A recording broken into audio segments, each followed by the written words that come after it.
बघा मित्रांनो, एने 45,000 रुपये, एने 45,000 रुपये गुंतवून एक व्यवसाय सुरू केला.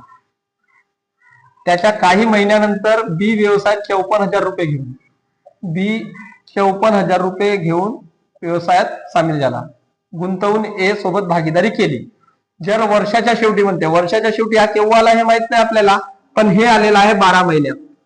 वर्ष म्हणजे 12 महिने, एका वर्षाचे 12 महिने. याच्या प्रमाण काढा. 3 ला 3 शून्य कटले, काटून द्या. पुन्हा भाग ज्यात असेल देता येते. नवापाच्या 45 9 सक 54, नवापाच्या 45 9 सक 54, 12 पंचे 60 झाले.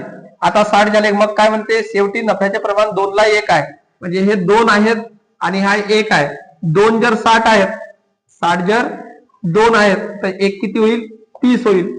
आता हे 30 यायला पाहिजेत. हे 30 येण्यासाठी काय करावं लागेल, आपल्याला ह्या 30 ला भागावं लागेल 6 ने.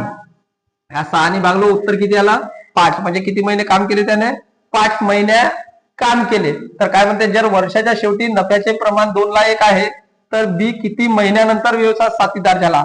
त्यानं 5 महिने काम केलाय मित्रांनो. तर वर्षाचे 12 महिने, 12 महिन्यातून 5 महिने काम केलं आहे, म्हणजे तो किती महिन्यानंतर आला, 7 महिन्यानंतर तो व्यवसायात साथीदार झाला. महिन्यानंतर व्यवसायात साथीदार झाला.